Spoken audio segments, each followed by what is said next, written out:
The Three Musketeers by Alexandre Dumas. Chapter 27. The Wife of Athos.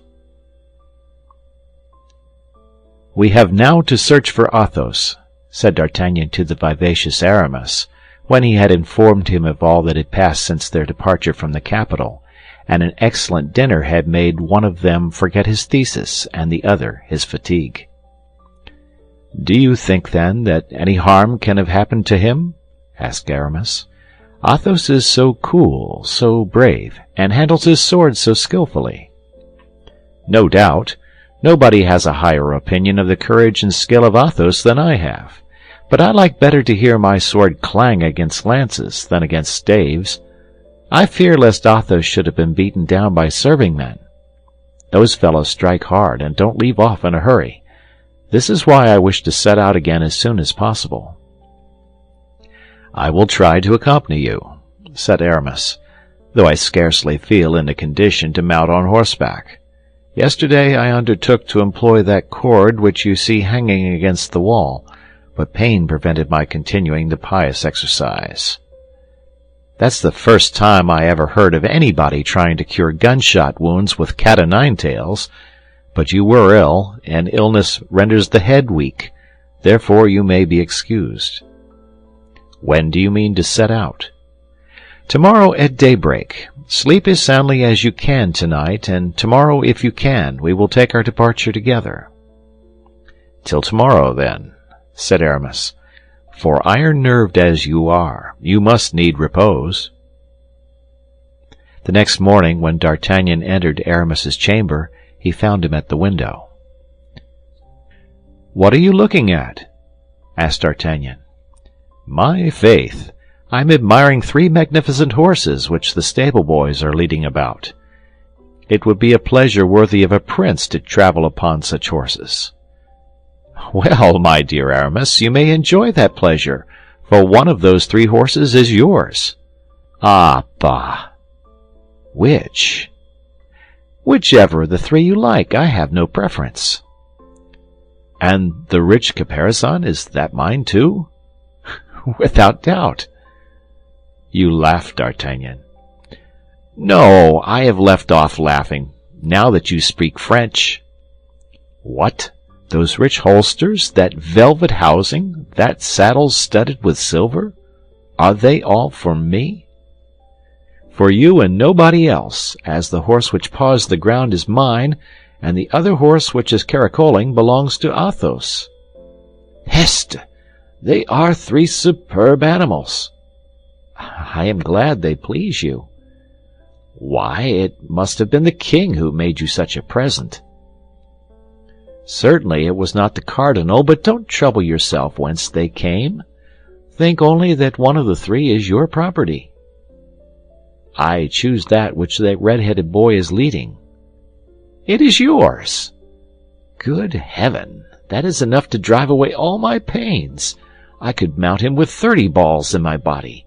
On my soul, and some stirrups. Hola, Bazin, come here this minute." Bazin appeared on the threshold, dull and spiritless. "That last order is useless," interrupted D'Artagnan. "There are loaded pistols in your holsters." Bazin sighed. "Come, Monsieur Bazin, make yourself easy," said D'Artagnan. "People of all conditions gain the kingdom of heaven."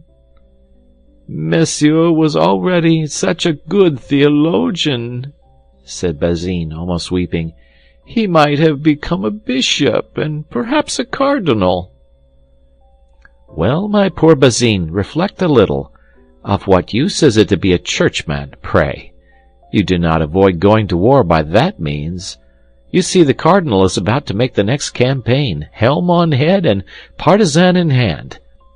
And Monsieur de Nogaret de la Valette, what do you say of him? He is a cardinal likewise. Ask his lackey how often he has to prepare lint of him."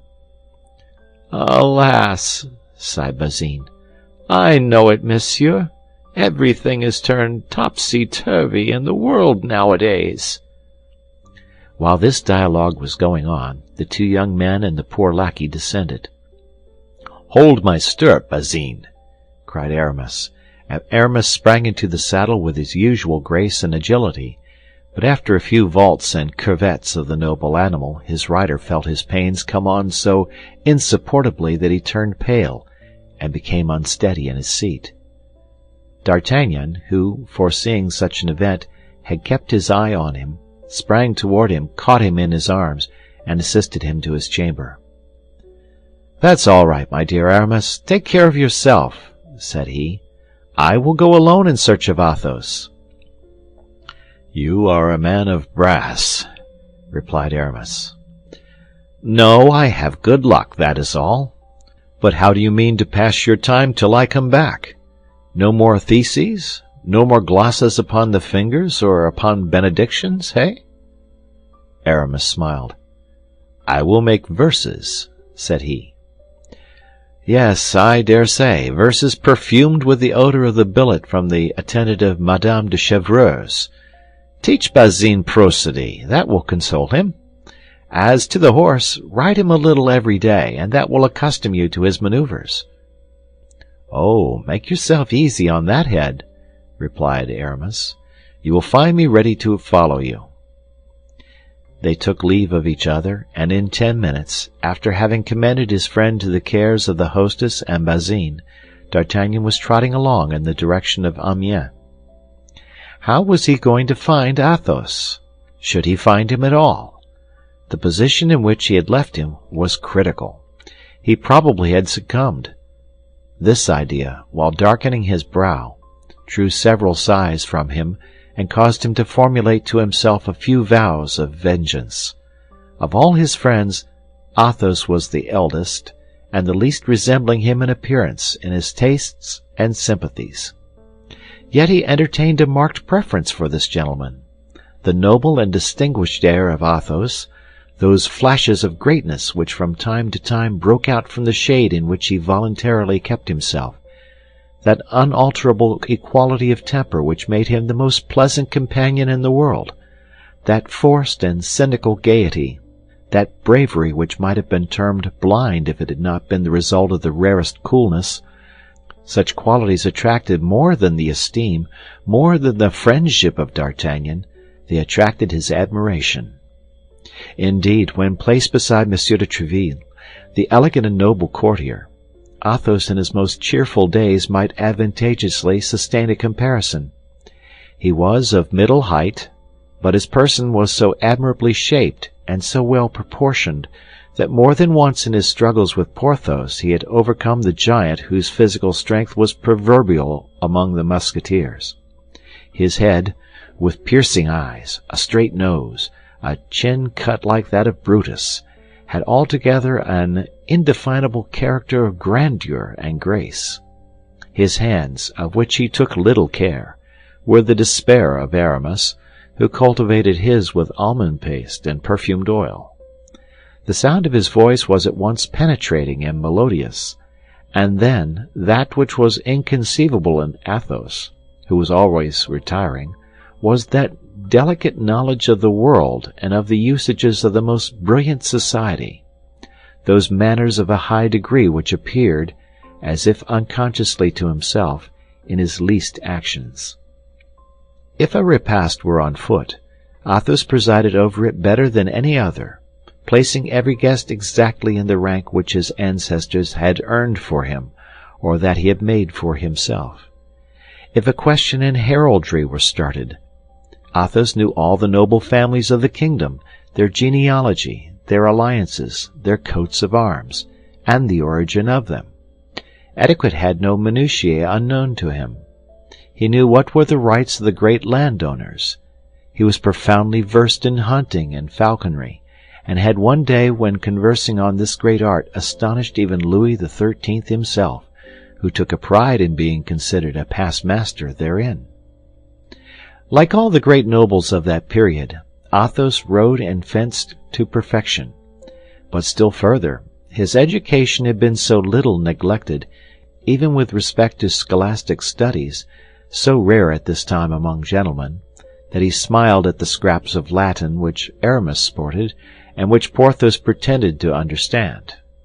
2 or 3 times, even, to the great astonishment of his friends, he had, when Aramis allowed some rudimental error to escape him, replaced a verb in its right tense and a noun in its case.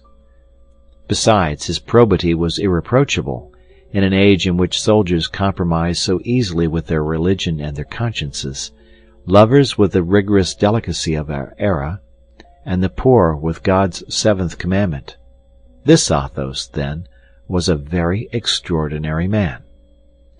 And yet this nature so distinguished, this creature so beautiful, this essence so fine, was seen to turn insensibly toward material life, as old men turn toward physical and moral imbecility. Athos, in his hours of gloom, and these hours were frequent, was extinguished as to the whole of the luminous portion of him, and his brilliant side disappeared as into profound darkness. Then the demigod vanished. He remained scarcely a man. His head hanging down, his eye dull, his speech slow and painful, Athos would look for hours together at his bottle, his glass, or at Grimaud, who, accustomed to obey him by signs, read in the faint glance of his master his least desire, and satisfied it immediately. If the 4 friends were assembled at one of these moments, a word, thrown forth occasionally with a violent effort, was the share Athos furnished to the conversation. In exchange for his silence, Athos drank enough for 4, and without appearing to be otherwise affected by wine than by a more marked constriction of the brow and by a deeper sadness. D'Artagnan, whose inquiring disposition we are acquainted with, had not, whatever interest he had in satisfying his curiosity on this subject, been able to assign any cause for these fits, or for the periods of their recurrence. Athos never received any letters. Athos never had concerns which his friends did not know. It could not be said that it was wine which produced this sadness, for in truth he only drank to combat this sadness, which wine, however, as we have said, rendered still darker. This excess of bilious humor could not be attributed to play, for unlike Porthos, who accompanied the variations of chance with songs or oaths, Athos, when he won, remained as unmoved as when he lost. He had been known, in the circle of the Musketeers, to win in one night 3,000 pistoles, to lose them even to the gold-embroidered belt for gala days, win all this again with the addition of 100 louis, without his beautiful eyebrow being heightened or lowered half a line, without his hands losing their pearly hue, without his conversation, which was cheerful that evening, ceasing to be calm and agreeable. Neither was it, as with our neighbors the English, an atmospheric influence which darkened his countenance, for the sadness generally became more intense toward the fine season of the year. June and July were the terrible months with Athos. For the present he had no anxiety. He shrugged his shoulders when people spoke of the future. His secret, then, was in the past, as had often been vaguely said to D'Artagnan. This mysterious shade, spread over his whole person, rendered still more interesting the man whose eyes or mouth, even in the most complete intoxication, had never revealed anything, however skillfully questions had been put to him. Well, thought D'Artagnan, poor Athos is perhaps at this moment dead, and dead by my fault, for it was I who dragged him into this affair, of which he did not know the origin, of which he is ignorant of the result, and from which he can derive no advantage. Without reckoning, monsieur, added Planchet to his master's audibly expressed reflections, that we perhaps owe our lives to him. Do you remember how he cried, "On, D'Artagnan, on! I am taken!" And when he had discharged his 2 pistols, what a terrible noise he made with his sword! One might have said that 20 men, or rather 20 mad devils, were fighting. These words redoubled the eagerness of D'Artagnan, who urged his horse, though he stood in need of no incitement, and they proceeded at a rapid pace. About 11 o'clock in the morning they perceived Amiens, and at 11:30 they were at the door of the cursed inn. D'Artagnan had often meditated against the perfidious host one of those hearty vengeances which offer consolation while they are hoped for. He entered the hostelry with his hat pulled over his eyes, his left hand on the pommel of the sword, and cracking his whip with his right hand. "Do you remember me?" said he to the host, who advanced to greet him. "I have not that honor, Monseigneur," replied the latter, his eyes dazzled by the brilliant style in which D'Artagnan traveled. "What? You don't know me?" "No, Monseigneur." "Well, 2 words will refresh your memory.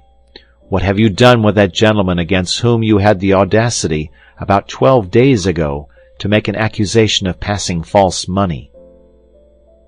The host became as pale as death, for D'Artagnan had assumed a threatening attitude, and Planchet modeled himself after his master.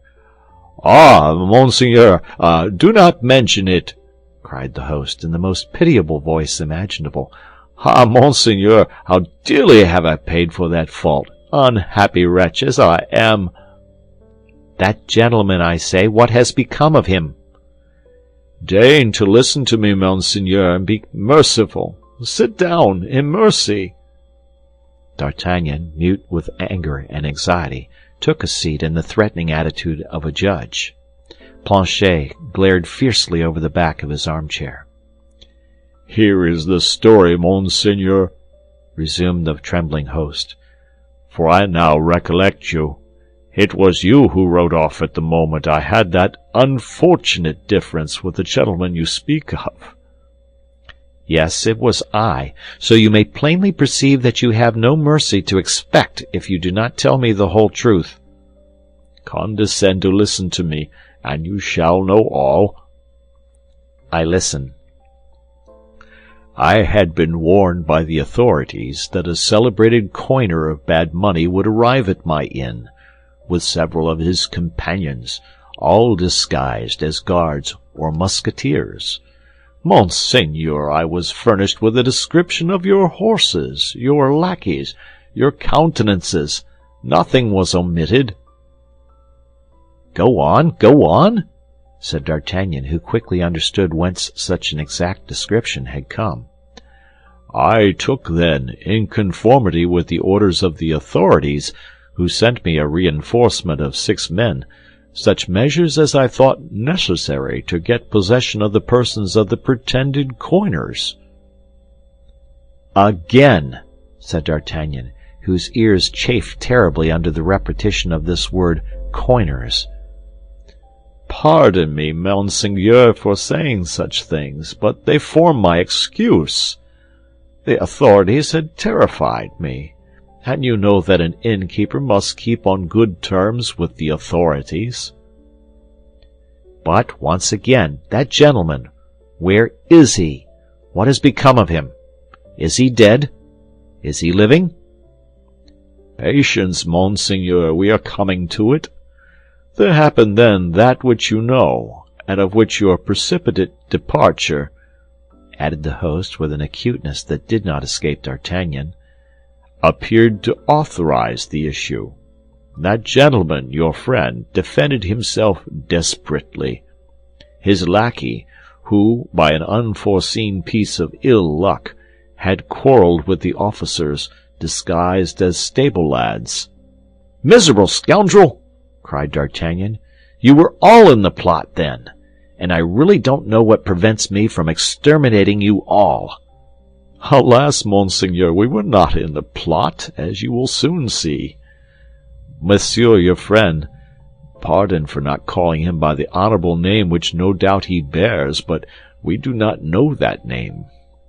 Monsieur, your friend, having disabled 2 men with his pistols, retreated fighting with his sword, with which he disabled one of my men, and stunned me with a blow with the flat side of it." "You villain, will you finish?" cried D'Artagnan. "Athos, what has become of Athos?" "While fighting and retreating, as I have told Monseigneur, He found the door of the cellar stairs behind him, and as the door was opened, he took out the key and barricaded himself inside. As we were sure of finding him there, we left him alone." "Yes," said D'Artagnan, "you did not really wish to kill, you only wished to imprison him." "Good God! To imprison him, monseigneur? Why, he imprisoned himself, I swear to you he did. In the first place, he had made rough work of it. One man was killed on the spot, 2 others were severely wounded. The dead man and the 2 wounded were carried off by their comrades, and I have heard nothing of either of them since. As for myself, as soon as I recovered my senses, I went to Monsieur le Governor, to whom I related all that had passed, and asked what I should do with my prisoner. Monsieur the Governor was all astonishment. He told me he knew nothing about the matter, that the orders I had received did not come from him, and that if I had the audacity to mention his name as being concerned in this disturbance, he would have me hanged. It appears that I had made a mistake, monsieur, that I had arrested the wrong person, and that he whom I ought to have arrested had escaped." "But Athos!" cried D'Artagnan, whose impatience was increased by the disregard of the authorities. "Athos, where is he?" "As I was anxious to repair the wrongs I had done the prisoner," resumed the innkeeper, "I took my way straight to the cellar in order to set him at liberty. Ah, monsieur, he was no longer a man, he was a devil. To my offer of liberty he replied that it was nothing but a snare, and that before he came out he intended to impose his own conditions. I told him very humbly, for I could not conceal from myself the scrape I had got into by laying hands on one of his Majesty's Musketeers. I told him I was quite ready to submit to his conditions. "In the first place," said he, "I wish my lackey placed with me, fully armed." We hastened to obey this order, for you will please to understand, monsieur, we were disposed to do everything your friend could desire. Monsieur Grimaud, he told us his name, although he does not talk much. Monsieur Grimaud then went down to the cellar, wounded as he was. Then his master, having admitted him, barricaded the door afresh, and ordered us to remain quietly in our own bar. "But where is Athos now?" cried D'Artagnan. "Where is Athos?" "In the cellar, monsieur." "What, you scoundrel! Have you kept him in the cellar all this time?" "Merciful heaven! No, monsieur. We keep him in the cellar? You do not know what he is about in the cellar. Ah, if you could but persuade him to come out, monsieur, I should owe you the gratitude of my whole life. I should adore you as my patron saint." "Then he is there? I shall find him there?" "Without doubt you will, monsieur. He persists in remaining there. We every day pass through the air-hole some bread at the end of a fork, and some meat when he asks for it. But alas, it is not of bread and meat of which he makes the greatest consumption. I once endeavored to go down with 2 of my servants, but he flew into a terrible rage. I heard the noise he made in loading his pistols, and his servant in loading his musketoon.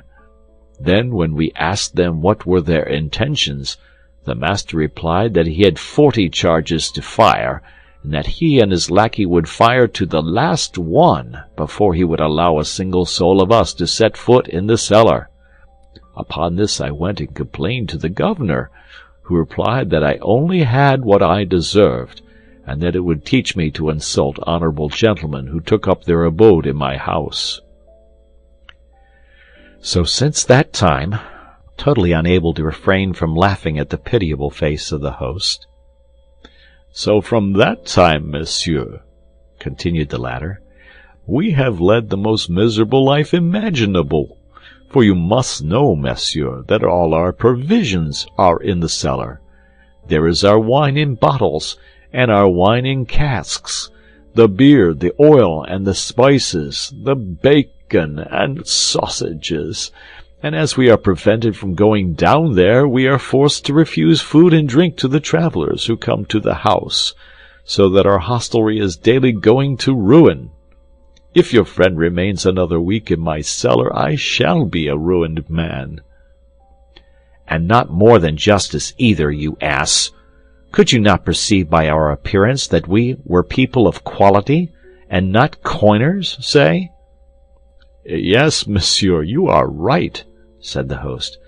"But hark! Hark, there he is!" "Somebody has disturbed him, without doubt," said D'Artagnan.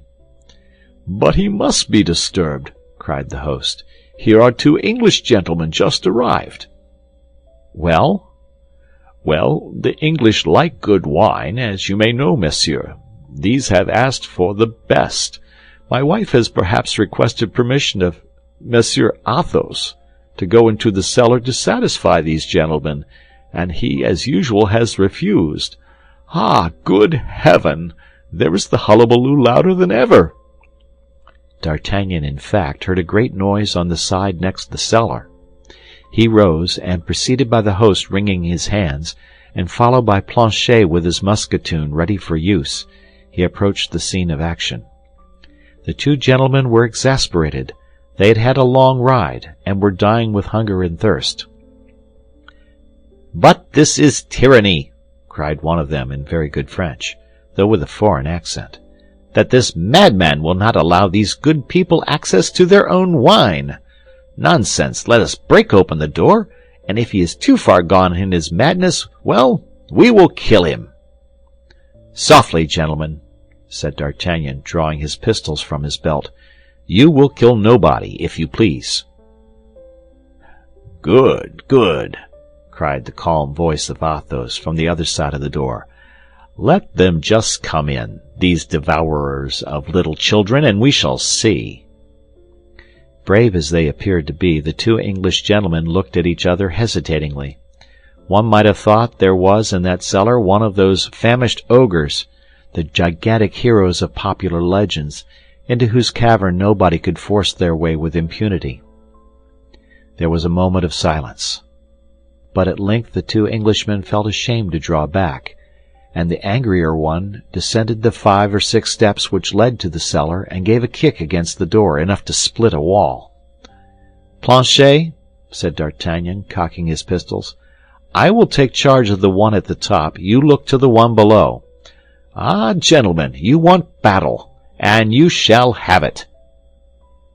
"Good God!" cried the hollow voice of Athos. "I can hear D'Artagnan, I think." "Yes," cried D'Artagnan, raising his voice in turn. "I am here, my friend."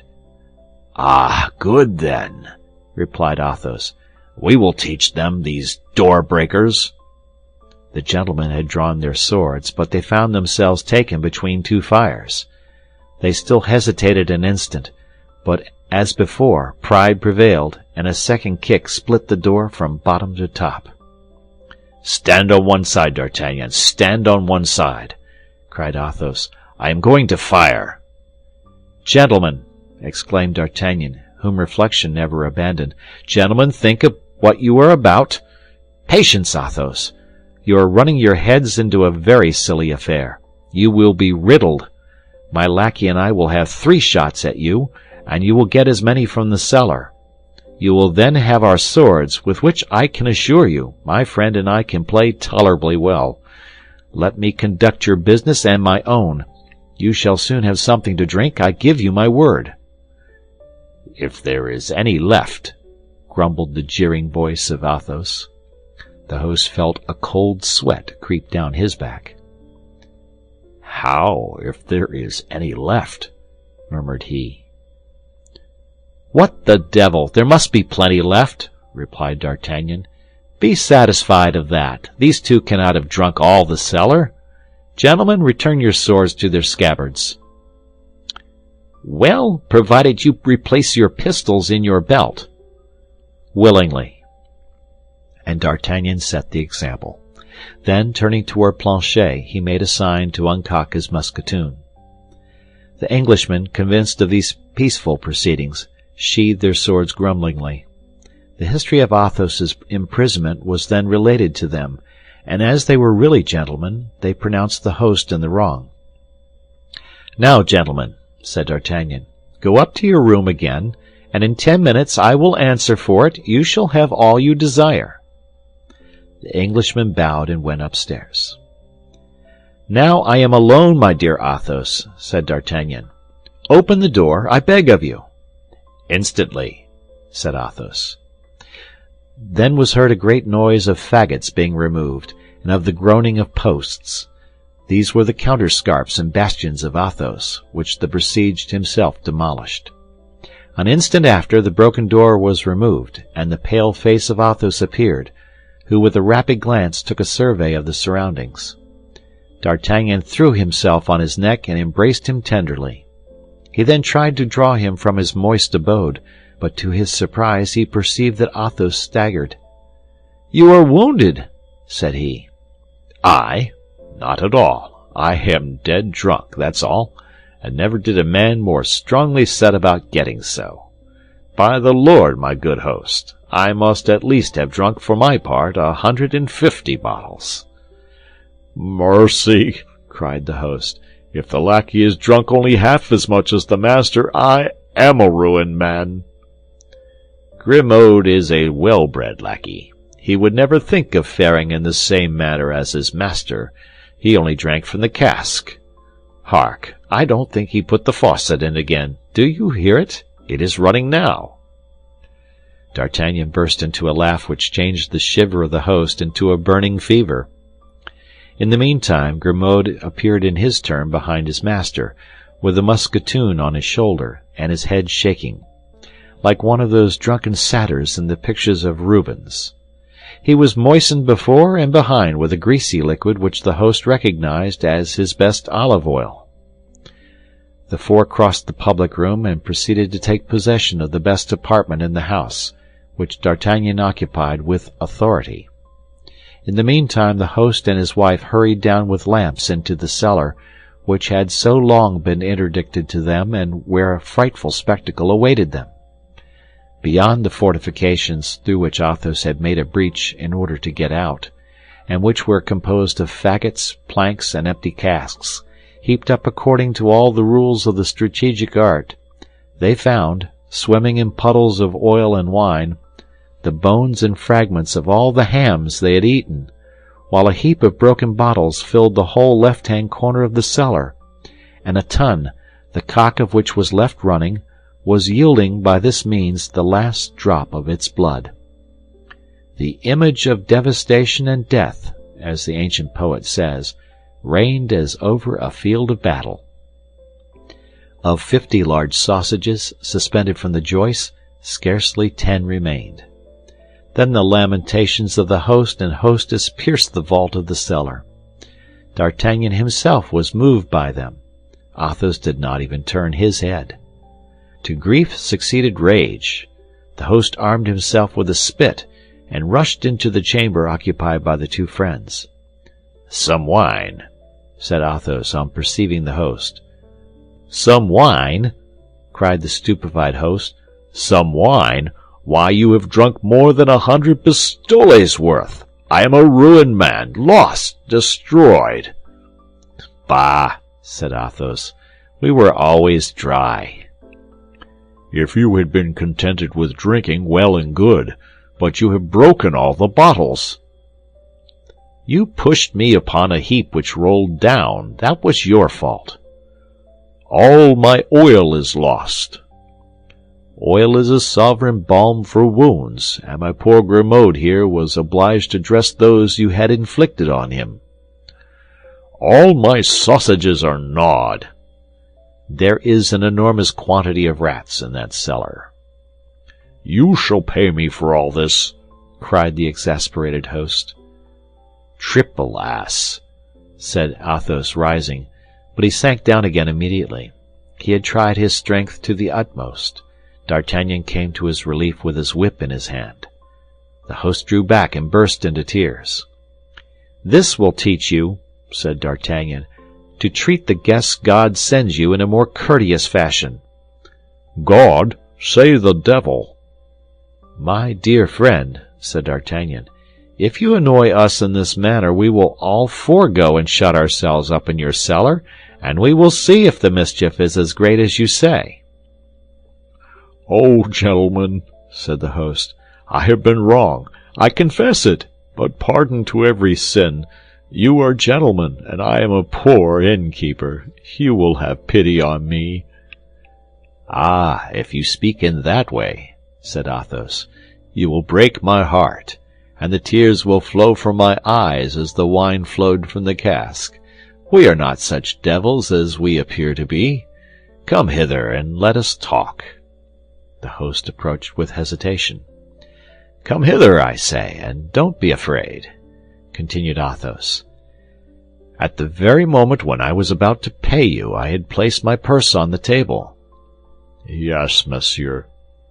"That purse contained 60 pistoles. Where is it?" "Deposited with the justice. They said it was bad money." "Very well. Get me my purse back and keep the 60 pistoles." "But Monseigneur knows very well that justice never lets go that which it once lays hold of. If it were bad money, there might be some hopes, but unfortunately those were all good pieces." "Manage the matter as well as you can, my good man. It does not concern me, the more so as I have not a livre left." "Come," said D'Artagnan, "let us inquire further. Athos's horse, where is that?" "In the stable." "How much is it worth?" 50 pistoles at most." "It's worth 80. Take it, and there ends the matter." "What?" cried Athos. "Are you selling my horse, my Bajazet? And pray upon what shall I make my campaign? Upon Grimaud?" "I have brought you another," said D'Artagnan. "Another? And a magnificent one!" cried the host. "Well, since there is another finer and younger, why, you may take the old one, and let us drink." "What?" asked the host, quite cheerful again. "Some of that at the bottom, near the laths. There are 25 bottles of it left. All the rest were broken by my fall. Bring 6 of them." "Why, this man is a cask," said the host aside. "If he only remains here a fortnight and pays for what he drinks, I shall soon re-establish my business." "And don't forget," said D'Artagnan, "to bring up 4 bottles of the same sort for the 2 English gentlemen." "And now," said Athos, "while they bring the wine, tell me, D'Artagnan, what has become of the others? Come." D'Artagnan related how he had found Porthos in bed with a strained knee, and Aramis at a table between 2 theologians. As he finished, the host entered with the wine ordered and a ham which, fortunately for him, had been left out of the cellar.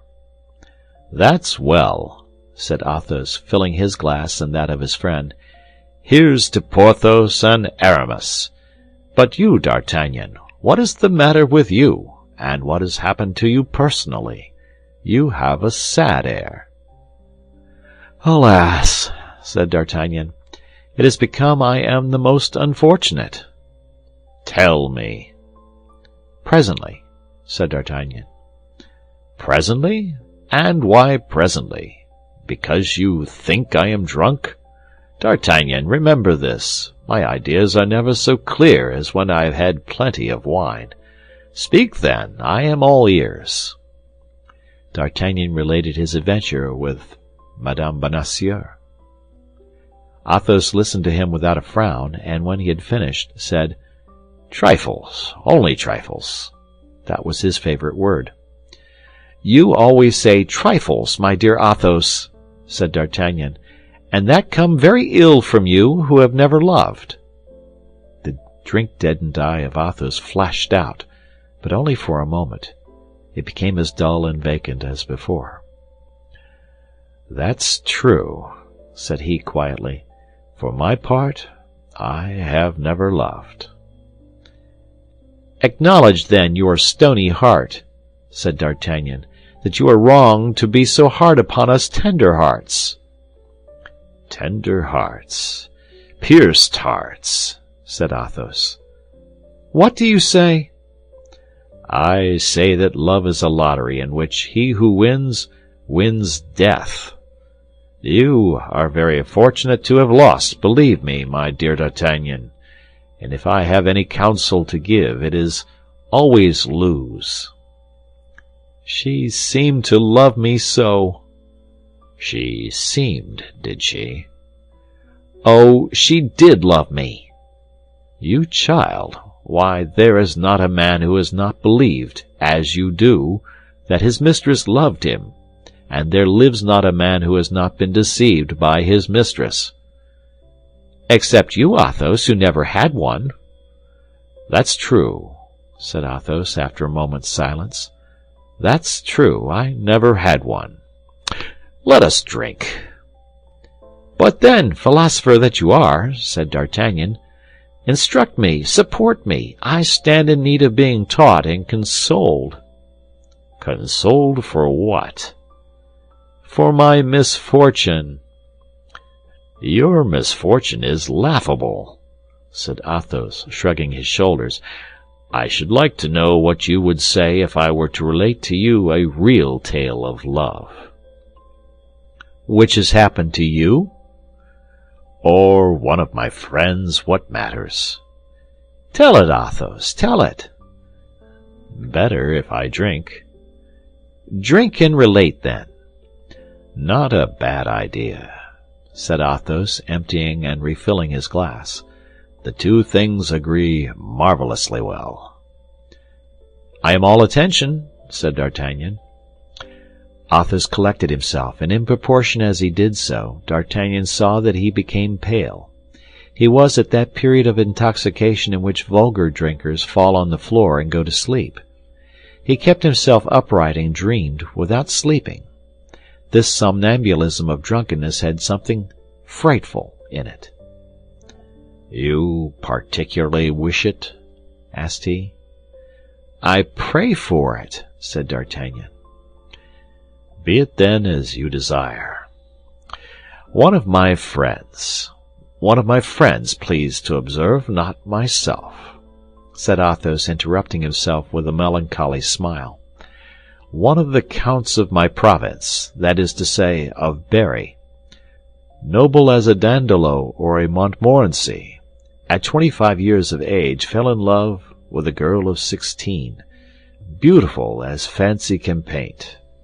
Through the ingenuousness of her age beamed an ardent mind, not of the woman, but of the poet. She did not please, she intoxicated. She lived in a small town with her brother, who was a curate. Both had recently come into the country. They came nobody knew whence, but when seeing her so lovely, and her brother so pious, nobody thought of asking whence they came. They were said, however, to be of good extraction. My friend, who was seigneur of the country, might have seduced her, or taken her by force at his will, for he was master. Who would have come to the assistance of two strangers, two unknown persons? Unfortunately, he was an honorable man. He married her. The fool! The ass! The idiot!" "How so, if he love her?" asked D'Artagnan. "Wait," said Athos. "He took her to his chateau, and made her the first lady in the province, and in justice it must be allowed that she supported her rank becomingly." "Well?" asked D'Artagnan. "Well, one day when she was hunting with her husband," continued Athos in a low voice and speaking very quickly, "she fell from her horse and fainted. The Count flew to her to help, and as she appeared to be oppressed by her clothes, he ripped them open with his poniard, and in so doing laid bare her shoulder." "D'Artagnan," said Athos, with a maniacal burst of laughter, "guess what she had on her shoulder." "How can I tell?" said D'Artagnan. "A fleur-de-lis," said Athos. "She was branded." Athos emptied at a single draught the glass he held in his hand. Horror! cried D'Artagnan. What do you tell me? Truth, my friend. The angel was a demon. The poor young girl had stolen the sacred vessels from a church. And what did the Count do? The Count was of the highest nobility. He had on his estates the rights of high and low tribunals. He tore the dress of the Countess to pieces. He tied her hands behind her, and hanged her on a tree. Heavens, Athos! A murder! cried D'Artagnan. No less, said Athos, as pale as a corpse. But methinks I need wine. And he seized by the neck the last bottle that was left, put it to his mouth, and emptied it at a single draught, as he would have emptied an ordinary glass. Then he let his head sink upon his two hands, while D'Artagnan stood before him stupefied. That has cured me of beautiful, poetical, and loving women, said Athos after a considerable pause, raising his head and forgetting to continue the fiction of the Count. God grant you as much. Let us drink. Then she is dead? stammered D'Artagnan. Parbleu, said Athos. But hold out your glass. Some ham, my boy, or we can't drink. And her brother? asked D'Artagnan timidly. Her brother? replied Athos. Yes, the priest. Oh, I inquired after him for the purpose of hanging him likewise. But he was beforehand with me. He had quit the curacy the night before. Was it ever known who this miserable fellow was? He was doubtless the first lover and accomplice of the fair lady. A worthy man who had pretended to be a curate for the purpose of getting his mistress married, and securing her a position. He has been hanged and quartered, I hope. My God! My God! cried D'Artagnan, quite stunned by the relation of this horrible adventure. Taste some of this ham, D'Artagnan. It is exquisite, said Athos, cutting a slice, which he placed on the young man's plate. What a pity it is there were only 4 like this in the cellar. I could have drunk 50 bottles more. D'Artagnan could no longer endure this conversation, which had made him bewildered. Allowing his head to sink upon his two hands, he pretended to sleep. These young fellows can none of them drink, said Athos, looking at him with pity, and yet this is one of the best. End of chapter. The Three Musketeers by Alexandre Dumas. Chapter 28. The Return. D'Artagnan was astounded by the terrible confidence of Athos, yet many things appeared very obscure to him in this half-revelation. In the first place, it had been made by a man quite drunk to one who was half drunk, and yet, in spite of the uncertainty which the vapor of 3 or 4 bottles of Burgundy carries with it to the brain, D'Artagnan, when awaking on the following morning, had all the words of Athos as present to his memory as if they then fell from his mouth. They had been so impressed upon his mind. All this doubt only gave rise to a more lively desire of arriving at a certainty, and he went into his friend's chamber with a fixed determination of renewing the conversation of the preceding evening. But he found Athos quite himself again, that is to say, the most shrewd and impenetrable of men.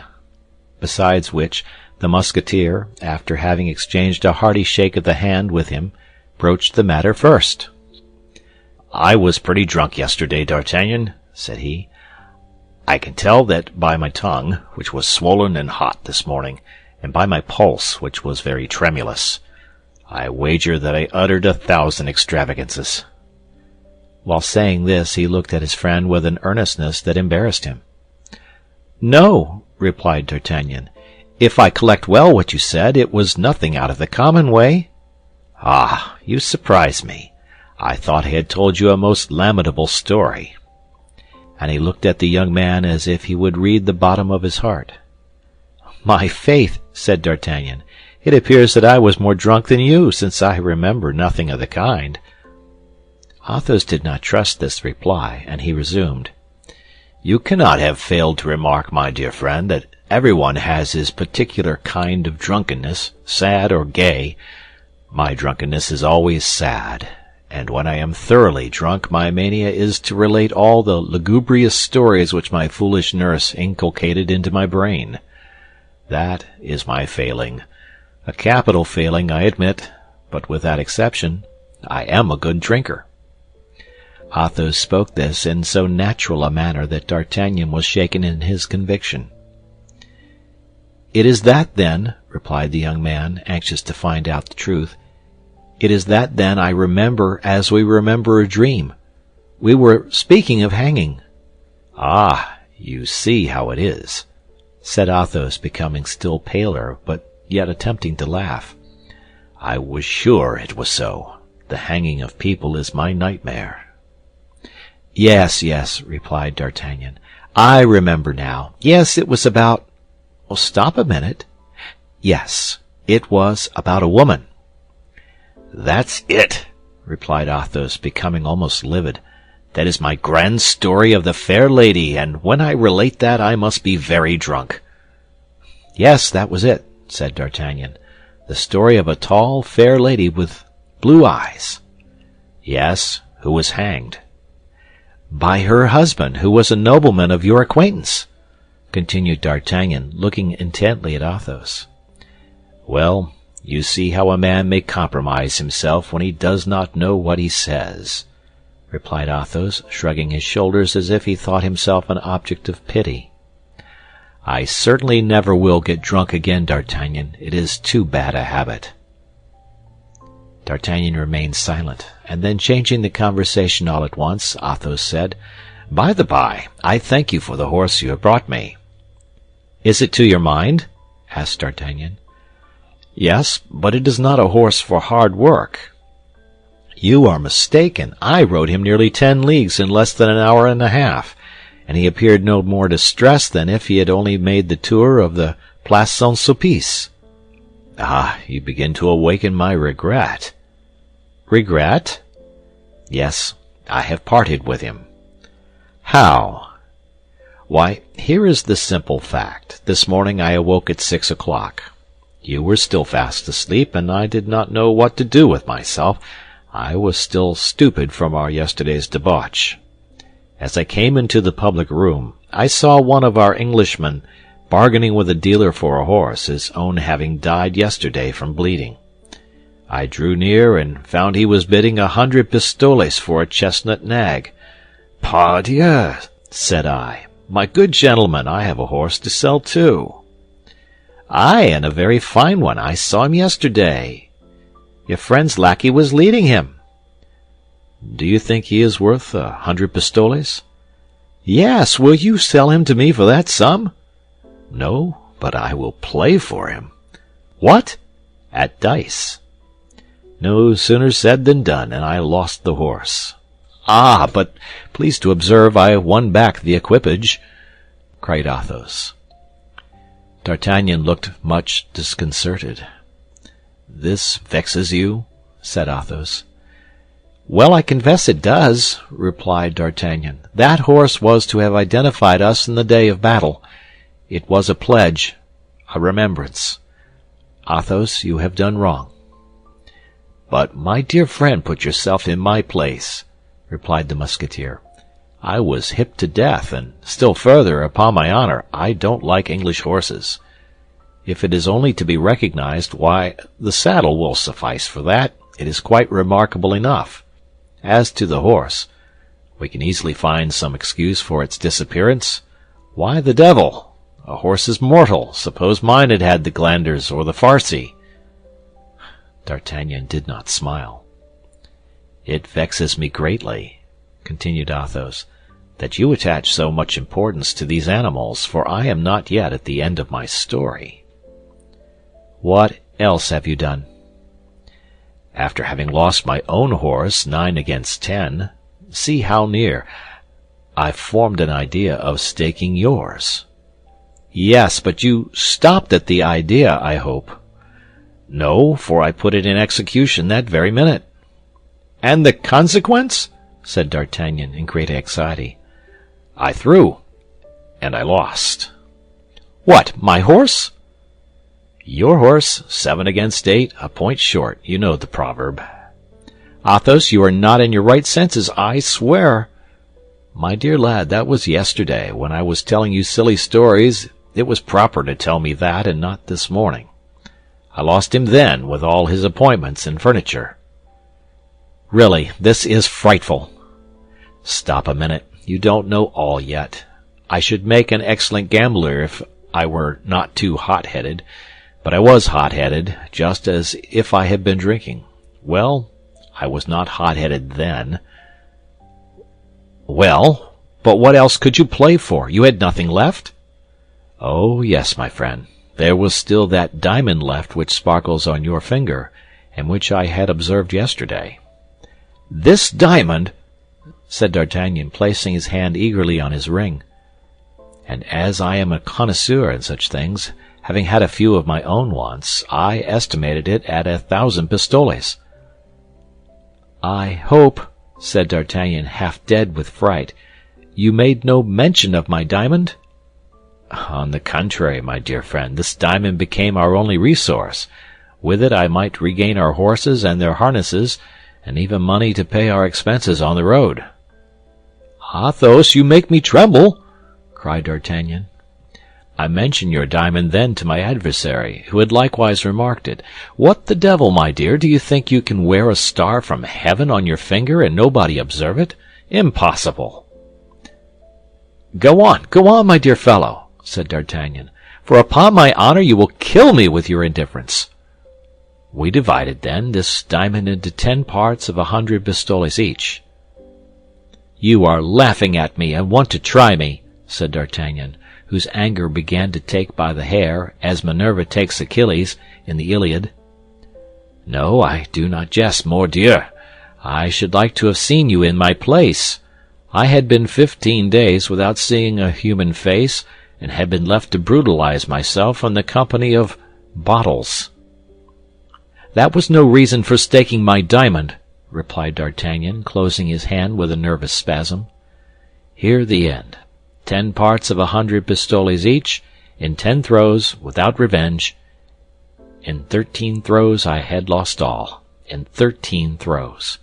The number 13 was always fatal to me. It was on the 13th of July that—" "Ventre bleu!"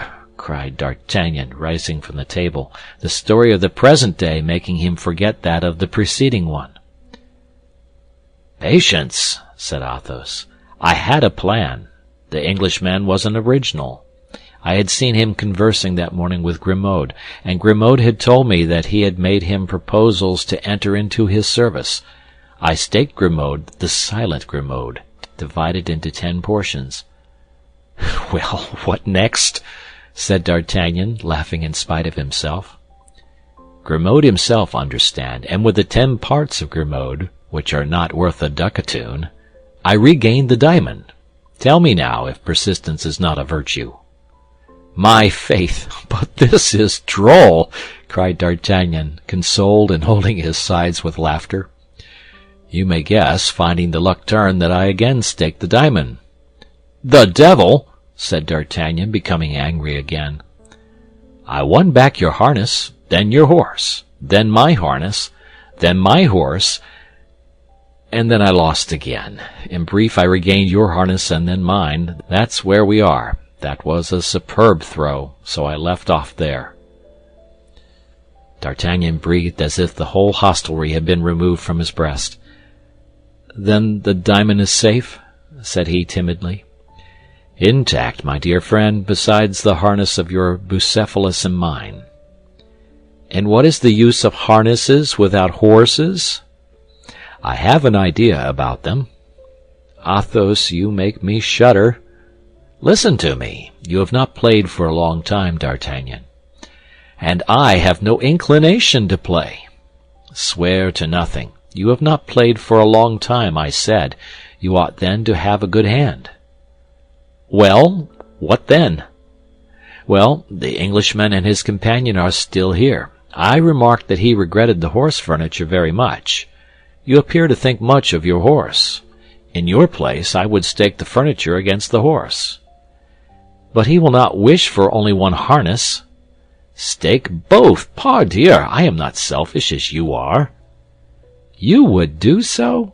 said D'Artagnan, undecided, so strongly did the confidence of Athos begin to prevail, in spite of himself. "On my honor, in one single throw." "But having lost the horses, I am particularly anxious to preserve the harnesses." "Stake your diamond, then." "This? That's another matter. Never, never."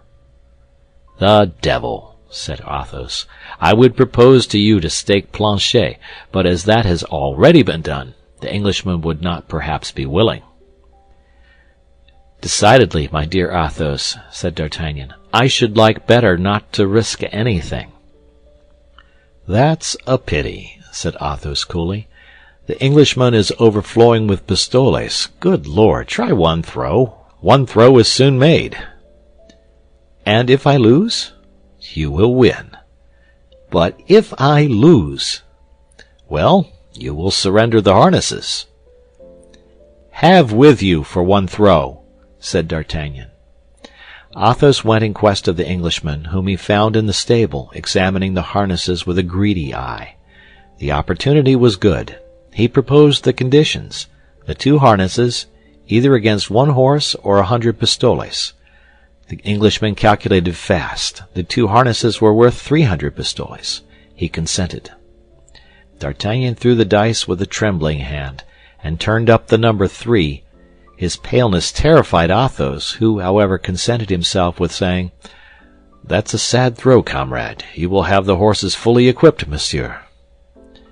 The Englishman, quite triumphant, did not even give himself the trouble to shake the dice. He threw them on the table without looking at them, so sure was he of victory. D'Artagnan turned aside to conceal his ill humor. "Hold, hold, hold!" said Athos with his quiet tone. "That throw of the dice is extraordinary. I have not seen such a one 4 times in my life. 2 aces." The Englishman looked, and was seized with astonishment. D'Artagnan looked, and was seized with pleasure.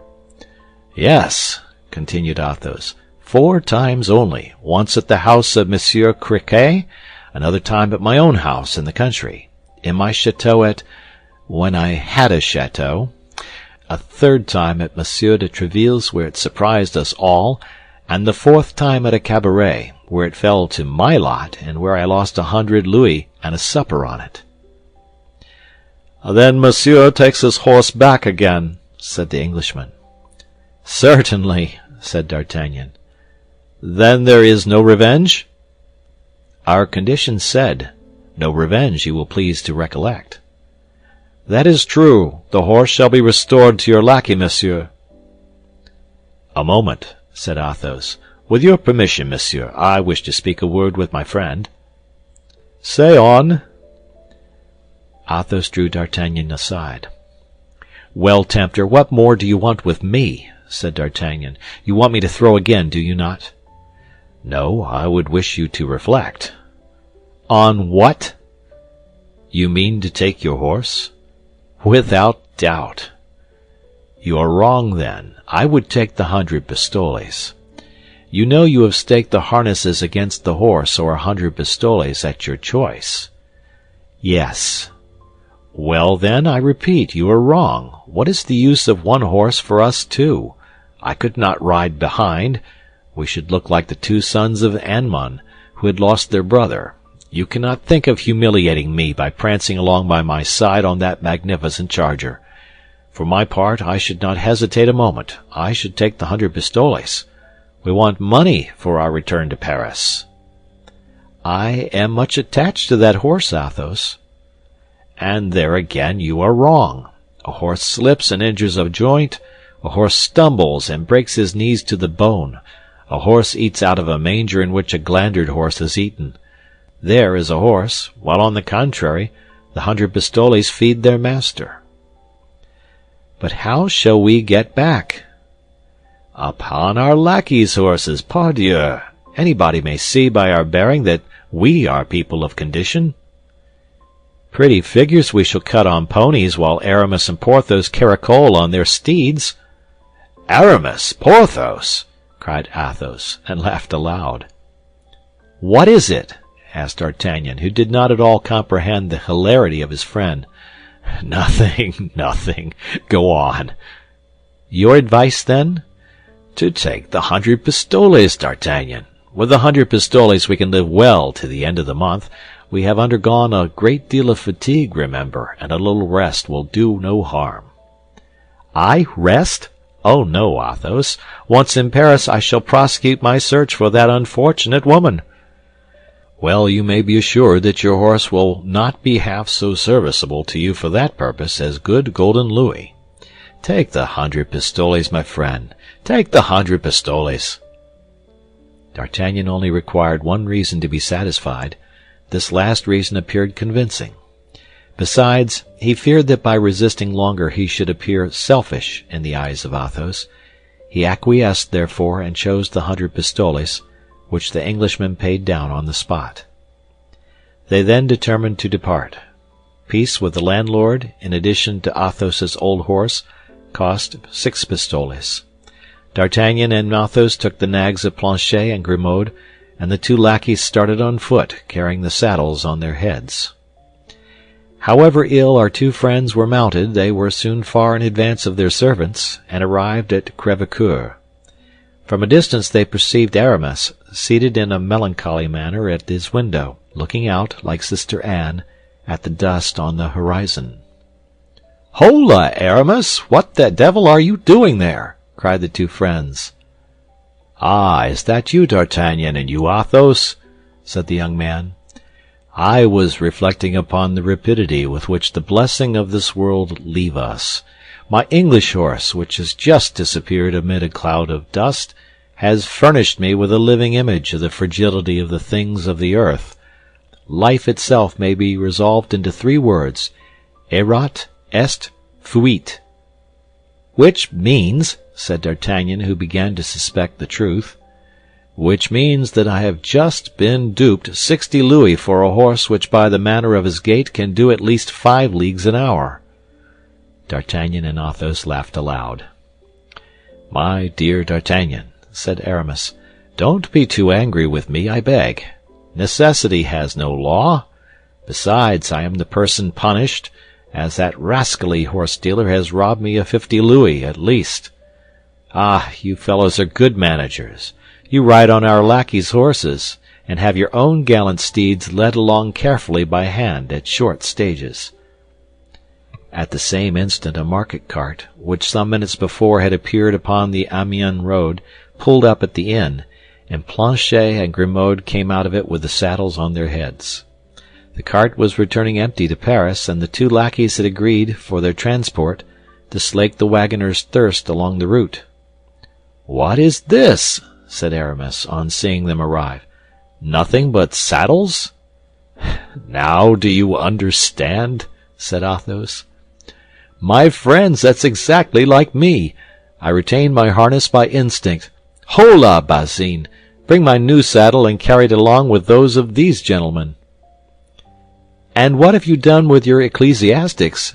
asked D'Artagnan. "My dear fellow, I invited them to a dinner the next day," replied Aramis.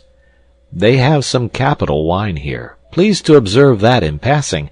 I did my best to make them drunk.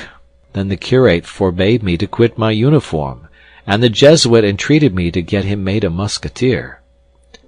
"Without a thesis?" cried D'Artagnan. "Without a thesis?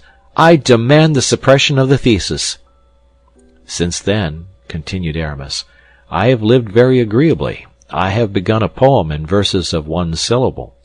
That is rather difficult, but the merit in all things consists in the difficulty. The matter is gallant. I will read you the first canto. It is 400 lines and lasts a minute." "My faith, my dear Aramis," said D'Artagnan, who detested verses almost as much as he did Latin, "add to the merit of the difficulty that of the brevity, and you are sure that your poem will at least have 2 merits." "You will see," continued Aramis, "that it breathes irreproachable passion. And so, my friends, we return to Paris? Bravo! I am ready. We are going to rejoin that good fellow Porthos. So much the better. You can't think how I have missed him, the great simpleton. To see him so self-satisfied reconciles me with myself. He would not sell his horse, not for a kingdom. I think I can see him now, mounted upon his superb animal, and seated in his handsome saddle. I am sure he will look like the great Mogul." They made a halt for an hour to refresh their horses. Aramis discharged his bill, placed Bazin in the cart with his comrades, and they set forward to join Porthos. They found him up, less pale than when D'Artagnan left him after his first visit, and seated at a table on which, though he was alone, was spread enough for 4 persons. This dinner consisted of meats nicely dressed, choice wines, and superb fruit. "Ah, pardieu!" said he, rising. "You come in the nick of time, gentlemen. I was just beginning the soup, and you will dine with me." "Oh, oh," said D'Artagnan. "Mousqueton has not caught these bottles with his lasso. Besides, here is a piquant fricandeau and a fillet of beef."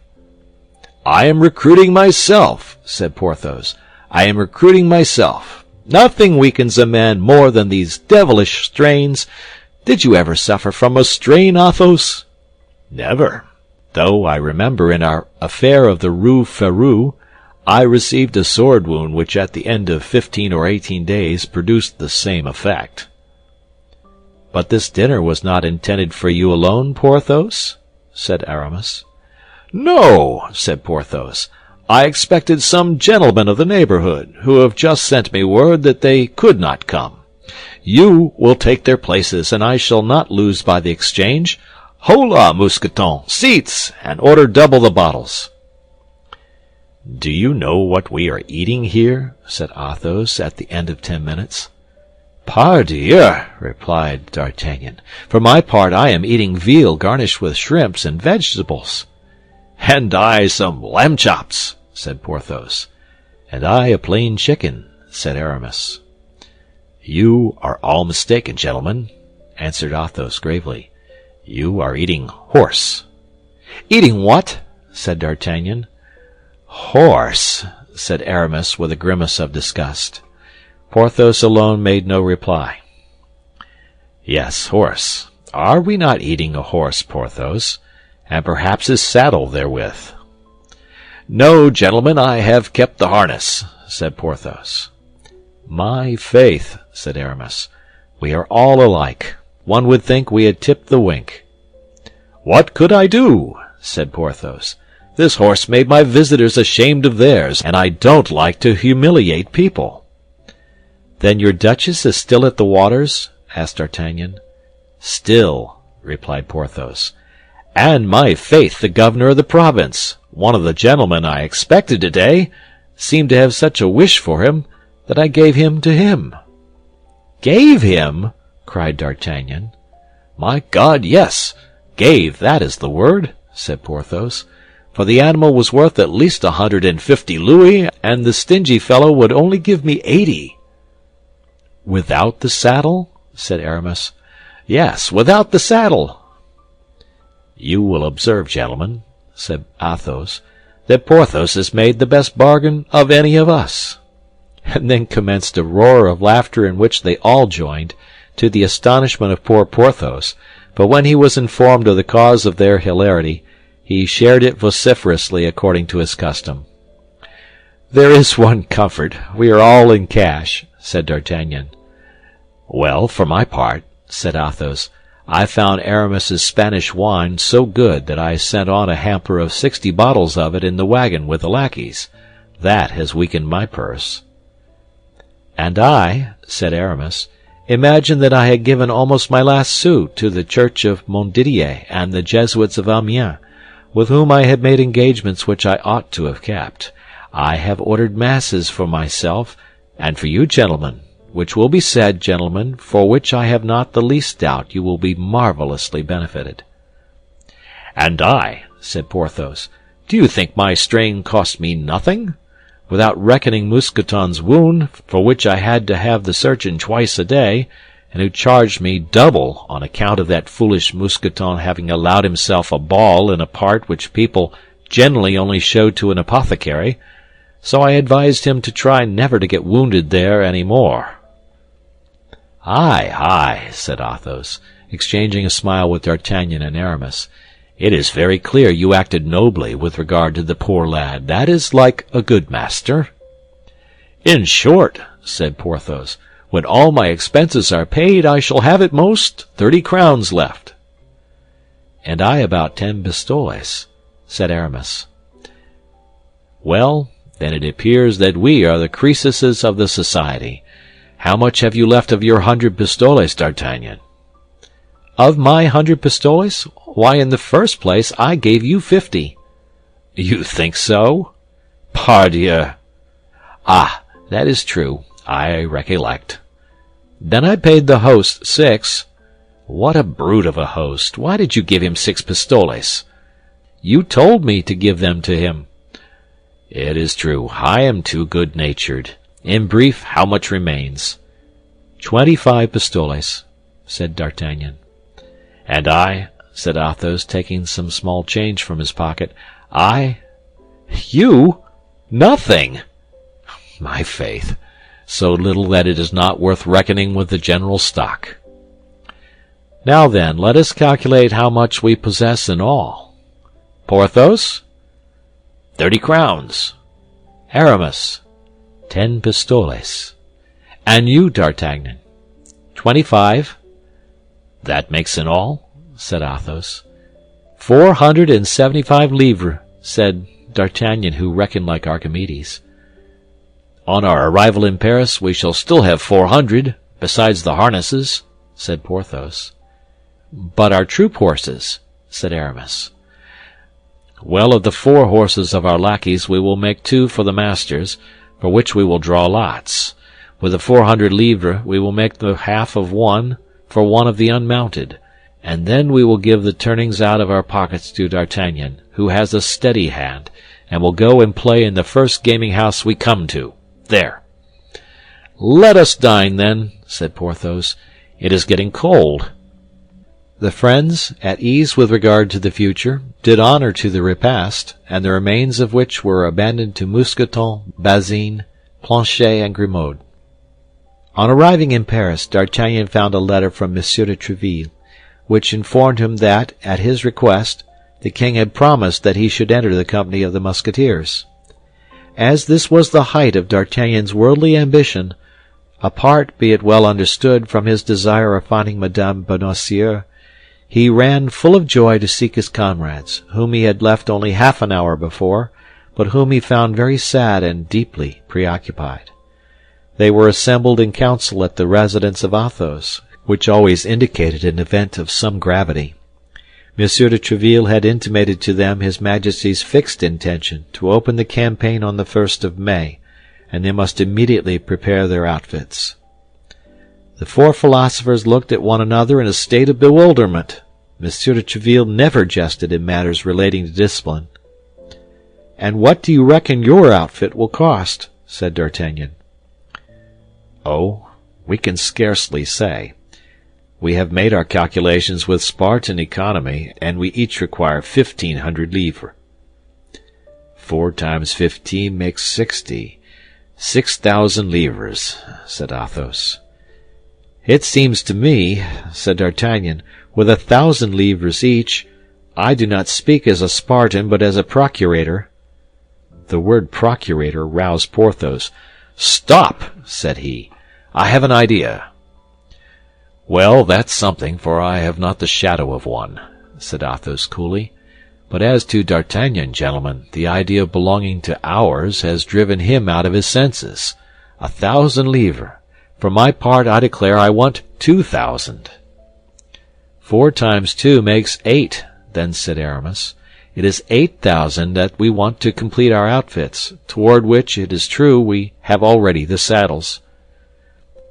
"Besides," said Athos, waiting till D'Artagnan, who went to thank M. de Tréville, had shut the door, "besides, there is that beautiful ring which beams from the finger of our friend. What the devil! D'Artagnan is too good a comrade to leave his brothers in embarrassment while he wears the ransom of a king on his finger. End of chapter. The Three Musketeers by Alexandre Dumas. Chapter 29. Hunting for the Equipments. The most preoccupied of the four friends was certainly D'Artagnan, although he, in his quality of guardsman, would be much more easily equipped than Messieurs the Musketeers, who were all of high rank. But our Gascon cadet was, as may have been observed, of a provident and almost avaricious character, and with that explain the contradiction, so vain as almost to rival Porthos. To this preoccupation of his vanity, D'Artagnan at this moment joined an uneasiness much less selfish. Notwithstanding all his inquiries respecting Madame Bonacieux, he could obtain no intelligence of her.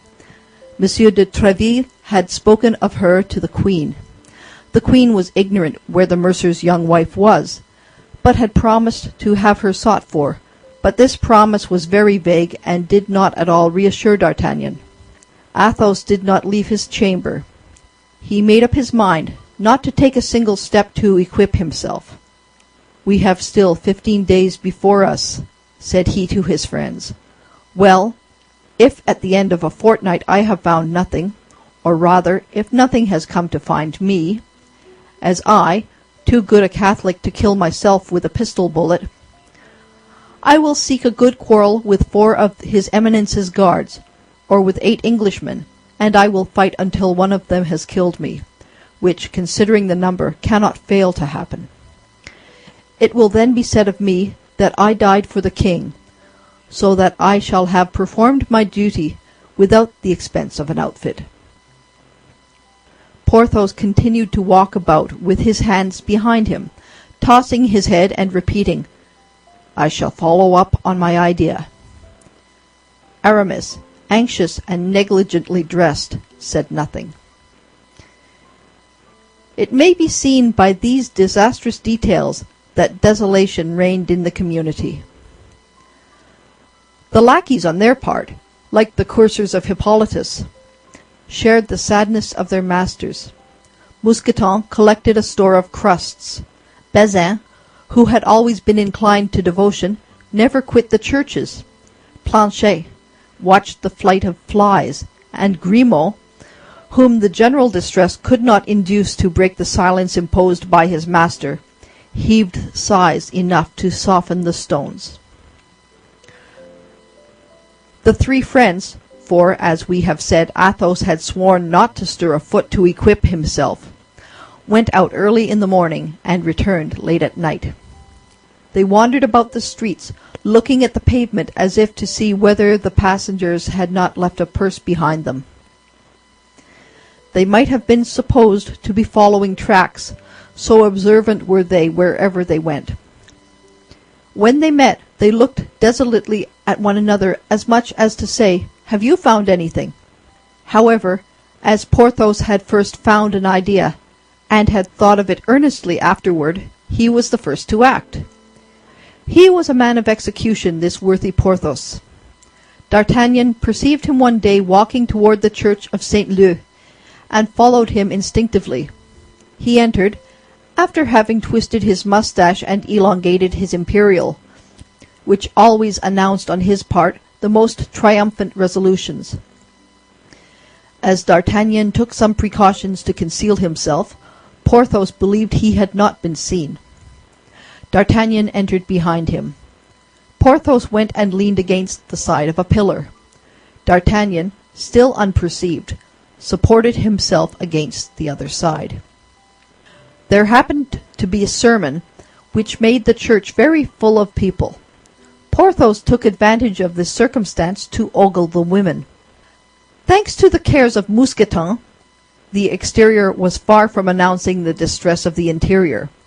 His hat was a little napless, his feather was a little faded, his gold lace was a little tarnished, his laces were a trifle frayed, but in the obscurity of the church these things were not seen, and Porthos was still the handsome Porthos. D'Artagnan observed, on the bench nearest to the pillar against which Porthos leaned, a sort of ripe beauty, rather yellow and rather dry, but erect and haughty under her black hood. The eyes of Porthos were furtively cast upon this lady, and then roved about at large over the nave. On her side, the lady, who from time to time blushed, darted with the rapidity of lightning a glance toward the inconstant Porthos, and then immediately the eyes of Porthos wandered anxiously. It was plain that this mode of proceeding piqued the lady in the black hood, for she bit her lips till they bled, scratched the end of her nose, and could not sit still in her seat.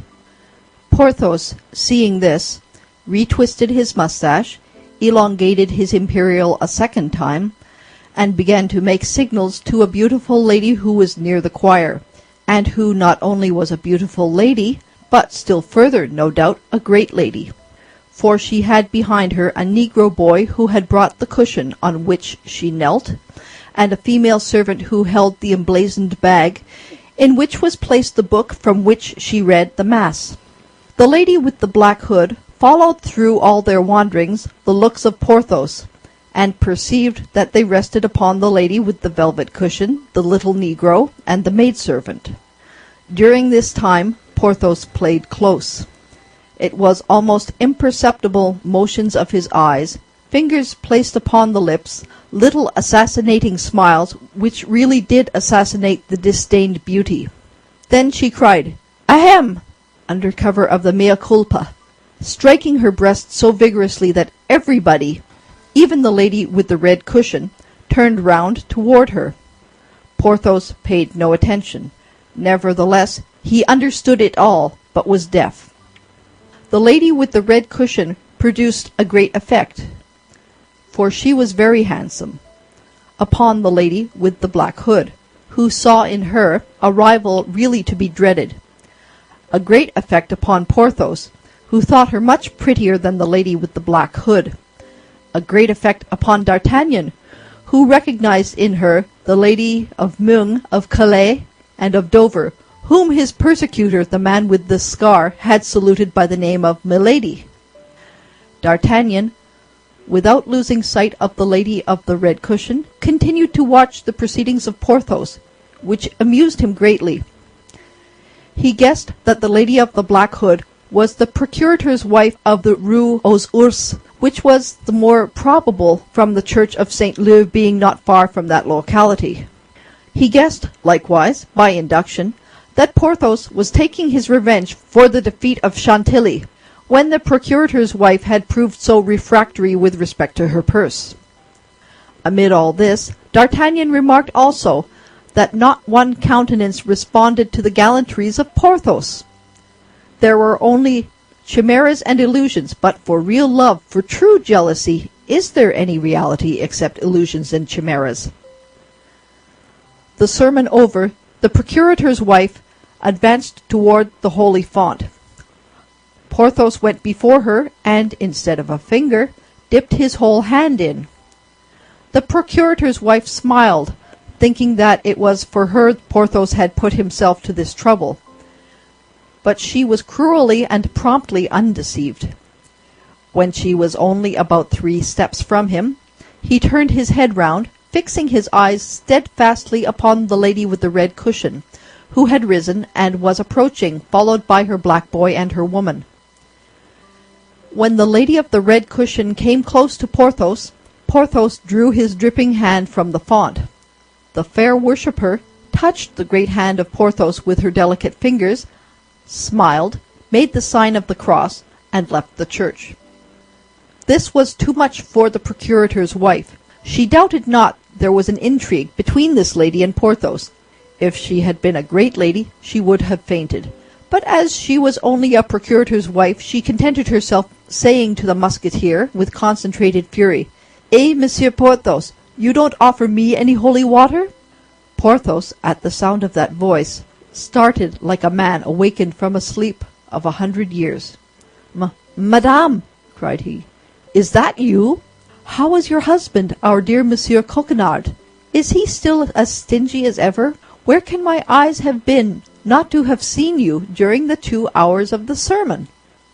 "I was within 2 paces of you, monsieur," replied the procurator's wife, "but you did not perceive me, because you had no eyes but for the pretty lady to whom you just now gave the holy water." Porthos pretended to be confused. "Ah," said he, "you have remarked? I must have been blind not to have seen." "Yes," said Porthos, "that is a duchess of my acquaintance, whom I have great trouble to meet on account of the jealousy of her husband, and who sent me word that she should come today to this poor church, buried in this vile quarter, solely for the sake of seeing me." "Monsieur Porthos," said the procurator's wife, "will you have the kindness to offer me your arm for 5 minutes? I have something to say to you." "Certainly, madame," said Porthos, winking to himself, as a gambler does who laughs at the dupe he is about to pluck. At that moment D'Artagnan passed in pursuit of Milady. He cast a passing glance at Porthos and beheld this triumphant look. Eh," said he, reasoning to himself, according to the strangely easy morality of that gallant period, "there is one who will be equipped in good time." Porthos, yielding to the pressure of the arm of the procurator's wife, as a bark yields to the rudder, arrived at the cloister Saint Magloire, a little frequented passage enclosed with a turnstile at each end. In the daytime nobody was seen there but mendicants devouring their crusts, and children at play. "Ah, Monsieur Porthos!" cried the procurator's wife, when she was assured that no one who was a stranger to the population of the locality could either see or hear her. "Ah, Monsieur Porthos, you are a great conqueror, as it appears." "I, madame?" said Porthos, drawing himself up proudly. "How so?" "The signs just now, and the holy water." "But that must be a princess at least, that lady with her Negro boy and her maid."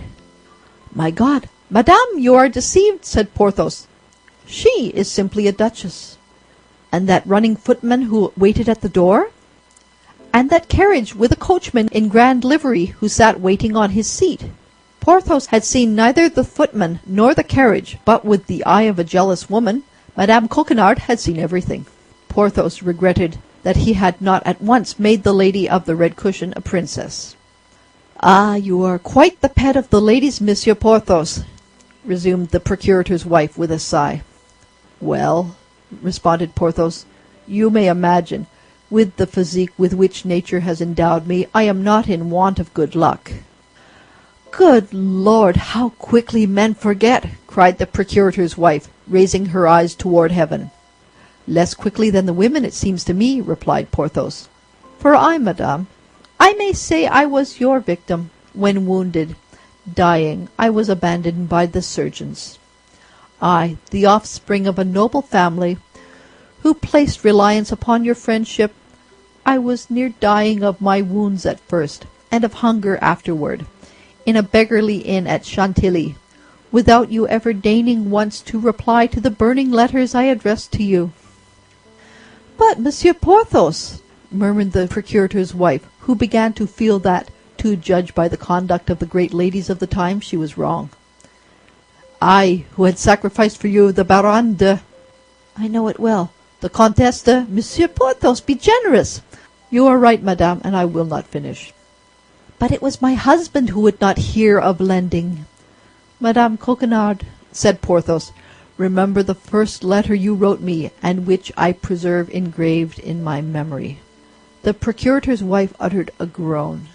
"Besides," said she, "the sum you required me to borrow was rather large." "Madame Coquenard, I gave you the preference.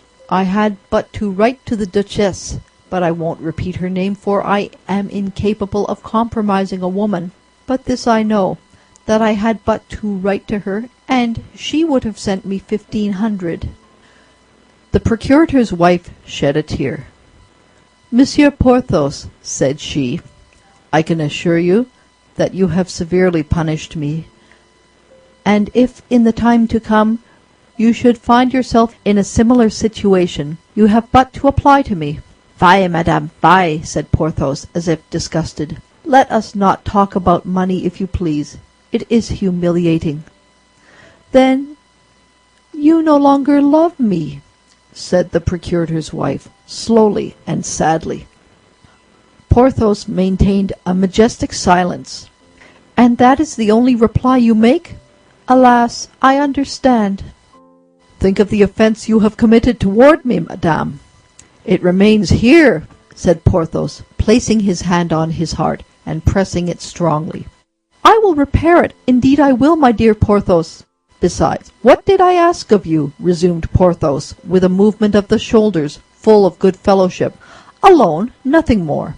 After all, I am not an unreasonable man. I know you are not rich, Madame Coquenard, and that your husband is obliged to bleed his poor clients, to squeeze a few paltry crowns from them. Oh, if you were a duchess, a marchioness, or a countess, it would be quite a different thing. It would be unpardonable. The procurator's wife was piqued. Pleased to know, Monsieur Porthos, said she, that my strong box, the strong box of a procurator's wife, though it may be, is better filled than those of your affected minxes. That doubles the offence, said Porthos, disengaging his arm from that of the procurator's wife. For if you are rich, Madame Coquenard, then there is no excuse for your refusal. When I said rich, replied the procurator's wife, who saw that she had gone too far, you must not take the word literally. I am not precisely rich, though I am pretty well off. Hold, madame, said Porthos. Let us say no more upon the subject, I beg of you. You have misunderstood me. All sympathy is extinct between us. Ingrate that you are! Ah, I advise you to complain, said Porthos. Begone, then, to your beautiful duchess. I will detain you no longer, and she is not to be despised, in my opinion. Now, Monsieur Porthos, once more, and this is the last. Do you love me still?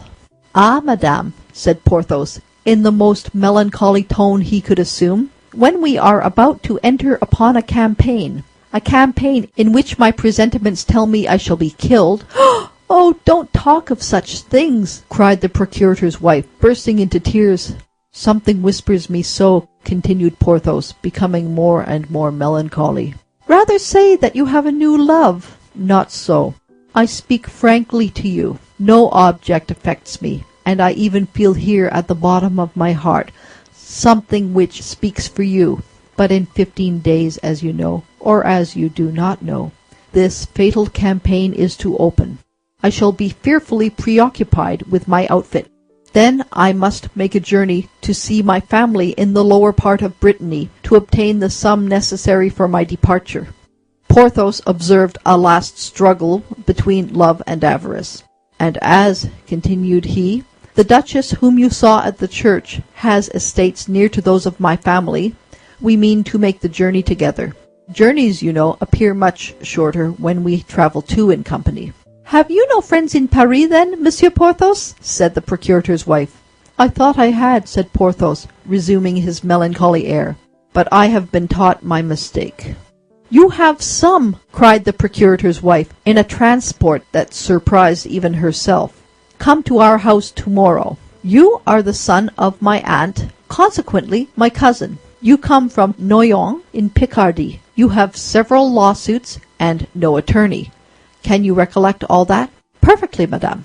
Come at dinner time. Very well. And be upon your guard before my husband, who is rather shrewd, notwithstanding his 76 years. 76 years? Peste, that's a fine age, replied Porthos. A great age, you mean, Monsieur Porthos. Yes, the poor man may be expected to leave me a widow any hour, continued she, throwing a significant glance at Porthos. Fortunately, by our marriage contract, the survivor takes everything. All? Yes, all. You are a woman of precaution, I see, my dear Madame Coquenard, said Porthos, squeezing the hand of the procurator's wife tenderly. We are then reconciled, dear Monsieur Porthos? Said she, simpering. For life, replied Porthos, in the same manner. Till we meet again, then, dear traitor. Till we meet again, my forgetful charmer. Tomorrow, my angel. Tomorrow, flame of my life. End of chapter 29.